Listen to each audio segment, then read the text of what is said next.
이런 예는 세계 역사에서 여러분들이 한번 찾아보십시오. 이렇게 작은 나라가 세계 최강대국을 상대로 해가지고 이런 전쟁을 한 적이 있는지. 전쟁을 해가지고 대부분 집니다. 이겼단 말입니다. 이겼다. 당나라가 꽁 했어요. 어디 한 30년 동안 당나라하고 신라는 국교가 단절되어버립니다. 그 대신 요 신라가 당나라하고 싸우던 요 시기에 우리나라 역사상 참으로 드물게 신라와 일본이 친해져요. 일본이. 왜냐? 일본은 공포에 떨고 있었습니다.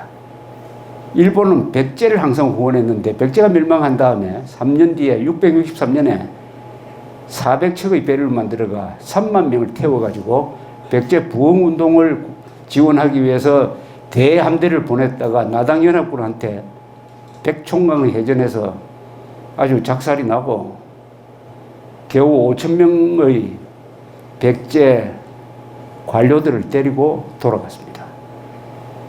그 뒤부터는 당과 신라가 힘을 합쳐서 일본을 칠 것이다 해가지고 공포에 떨었어요.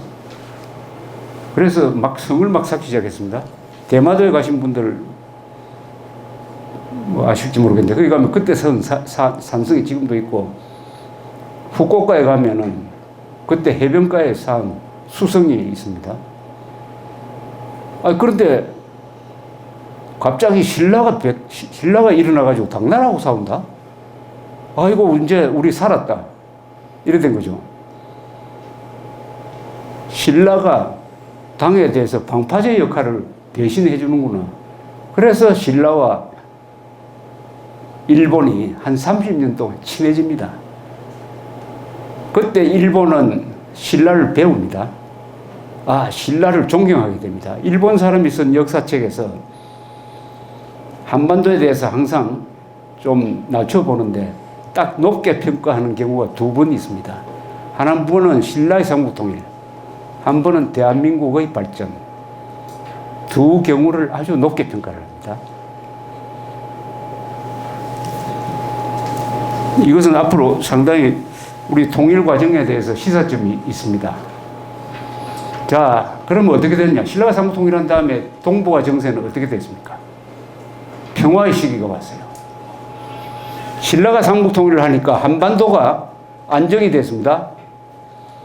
한반도가 삼국으로 분열되어 있을 때는 외도 건너오고 당나라, 수나라도 개입을 해가지고 국제전쟁판이 됐는데 신라가 딱 삼국통일을 하니까 한반도가 안정이 됐어요. 그 다음부터 250년 동안 동북아에서는 전쟁이 없습니다. 당나라도 발전하고 신라도 발전하고 동시에 일본도 발전해요.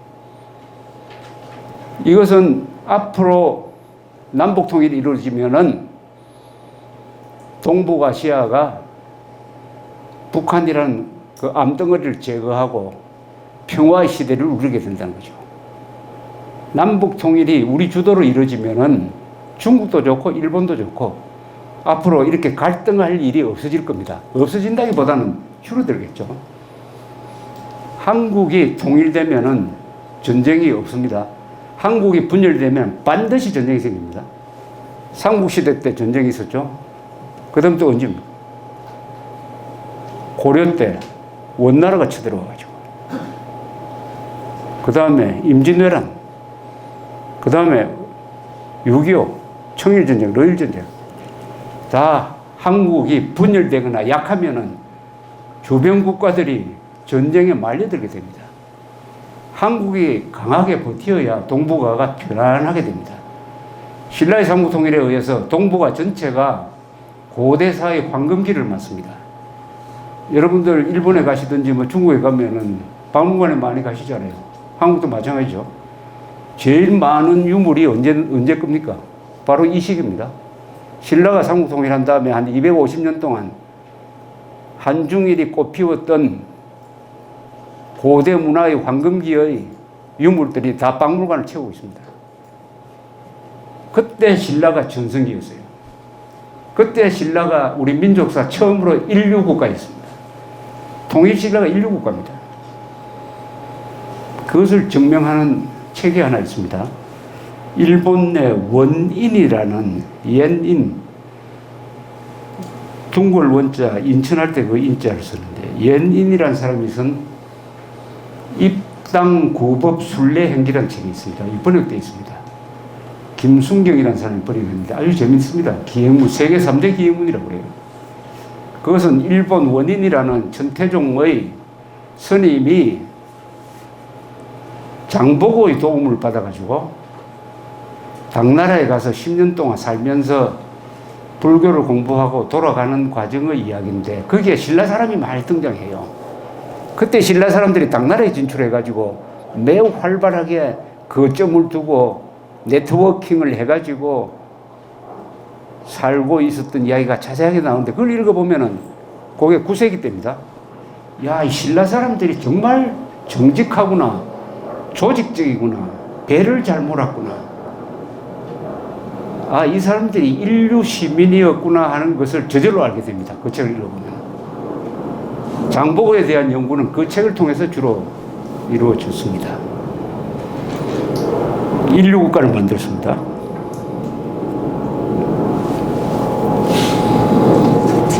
자, 아까 이승만 이야기를 좀 했는데 그 전에 문무왕 이야기를 좀 하겠습니다. 이 문무왕은 어떤 사람이냐? 문무왕을 저는 생각을 하면은 여러분들은 문무왕 하면 제일 먼저 떠오르는 이미지가 뭡니까? 문무왕. 대왕암이죠, 그죠? 대왕암. 간포 앞바다에 있는 대왕암. 화장한 사람이죠, 화장한 사람. 왕인데 화장. 화장은 불교 습관, 인도식이죠. 불교가 들어온다 하더라도 왕이 자기 몸을 불태우는 것은 상당한 변화입니다, 그죠? 변화. 최초의 화장입니다, 화장. 이분의 인격을 보여주는 글이 삼국사기에 많아요. 삼국사기에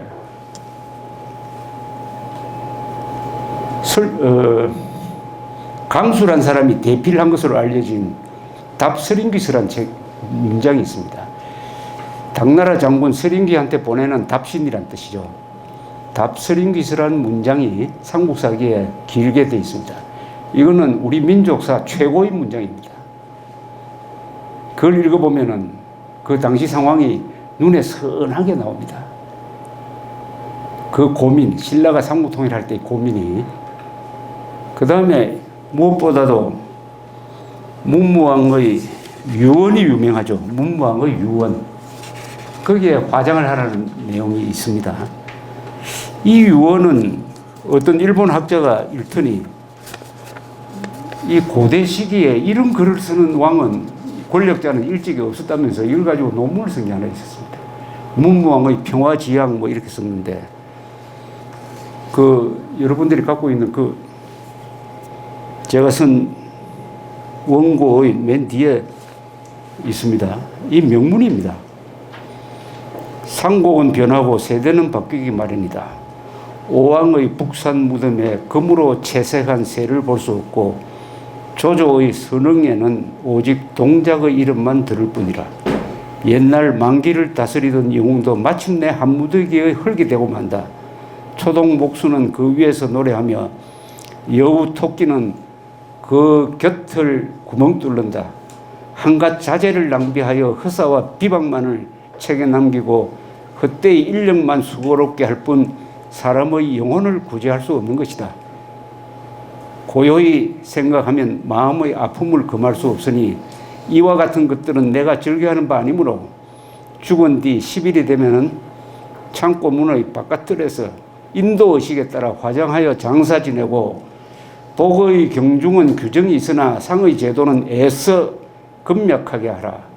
변성의 진수와 주현의 과세도 꼭 필요치 아니하면 모두 헤아려서 피하고 율령과 격식 중 불편한 것이 있으면 곧 고치도록 하라. 사방에 포고하여 이 뜻을 널리 알게 하고 소속 관원은 곧 시행하라. 이거 읽으시면 딱 무슨 생각이 듭니까? 한마디로 말하면 애민사상입니다. 그죠? 국민들 사랑하고 국민들한테 미안한 마음이 여기 있습니다. 지금 같으면 뭐 인권 의식이 소중하고 정치인들은 표 얻어야 되니까 입만 열면 국민 하지만 이때는 그런 시기가 아니지 않습니까? 그런데 어떻게 이런 글을 쓸 수 있느냐? 여기에 허례허식을 다 배제하고, 원래 왕이 죽으면은 돈을 많이 들어가지고 어마어마한 그 경주 고궁 보시면 아시겠지만 그런 걸 짓고 하는데 거의 다 헛거다. 내 몸까지 불살라가지고 죄 뿌리고 쳐버리란 말이야. 번거롭게 하지 마라. 이거 아닙니까? 뭐 요새 말로 하면은 휴머니즘이죠, 휴머니즘. 근데 이것보다도 더 기가 막힌 글이 있습니다. 그 앞장에 제가 하나. 이게 서기 668년에 왕이 고구려를 멸망시킨 다음에 포로를 데리고 와가지고 제사를 지낸 다음에 사면령을 내린 대목입니다. 사면령을 내린 대목이에요. 한번 읽어보면은 이렇습니다. 지금 두 적이 평정되어 사방이 안정되었다. 적을 무찌를 때 공을 세운 자들에게는 이미 상을 다 주었다. 전사한 홀령들에게도 명예를 추정하였다. 그러나 감옥의 죄수들은 아직 은혜를 입지 못하고 고통을 받고 있다. 이를 생각할 때 나는 먹고 잘 수가 없다. 국내의 죄수들에게 특사령을 내리니 오늘 미명 이전에 오역, 임금 아버지 어머니 조부 조모를 죽이는 것과 사형죄를 범하지 않는 자로서 갇혀있는 자는 범죄의 대소를 불문하고 다 놓아주라. 죄를 범하여 관직을 박탈당한 자는 다 복구시키고 도적질한 자는 석방하되 도적질한 것을 갚을 능력이 없으면 징수를 면한다. 집안이 가난하여 남의 곡식을 취하여 먹은 자로서 농작이 부실한 곳에 사는 자는 갚지 않아도 된다. 농작이 잘 되는 곳에 사는 자는 올해 추수 때 취한 봉공만 갖고 이자는 물지 않아도 된다. 어떻습니까? 이렇게 자상할 수가 있습니까? 요새 우리나라 대통령이 특별사면을 할 때 이런 기준을 갖고 하면 참 좋겠다는 생각이 들어요. 이렇게 구체적이지 않습니까? 따뜻한 마음. 그런데 문무왕은 20년 동안 임금이 있었는데, 백제를 칠 때는 이 사람이 국방장관이었습니다. 김유신은 합참의장 역할을 했어요. 그리고 1년 뒤에 왕이 죽으니까 즉위를 했습니다. 이분이 20년 동안 있는 사이에 전쟁의 시기였어요. 백제를 멸망시켰습니다. 그 다음에 백제 부흥운동을 도우러 온 일본의 대함대를 경멸시켰어요. 고구려를 멸망시켰습니다. 그 다음에 당과 결전해서 이겼어요. 네 나라와 싸워서 이겼습니다. 네 나라와. 그래서 통일을 완수한 사람이 문무왕입니다. 그래서 저는 문무왕이 한민족 역사상 최고의 인물이다라고 생각하는 사람입니다. 좀 비교하기가 그렇지만 세종대왕하고 이순신을 합친 것보다 더 위대한 사람이다. 더 영향력이 큰 사람이다. 그런데 일본에 문무왕이 죽은 지 한 50년 뒤에 죽은 천황이 한 사람이 있습니다. 그 사람이 죽고 나서 시호를 문무천황이라고 붙였어요. 이 사람이 또 화장을 했습니다. 그래서 학자들은 이렇게 해요. 일본에서 문무천황은 신라의 문무왕이 자기의 롤 모델이었답니다. 불교적, 그때는 이데올로기가 불교 아닙니까? 불교적 정치인으로서 모범을 문무왕이라 생각했기 때문에 죽고 나서 문무천왕이라고 붙였다. 이렇게 해석하는 거예요. 그건 뭐냐면 문무왕의 이름이 그 시기에는 동북아시아에서 유명했다는 뜻 아니겠습니까?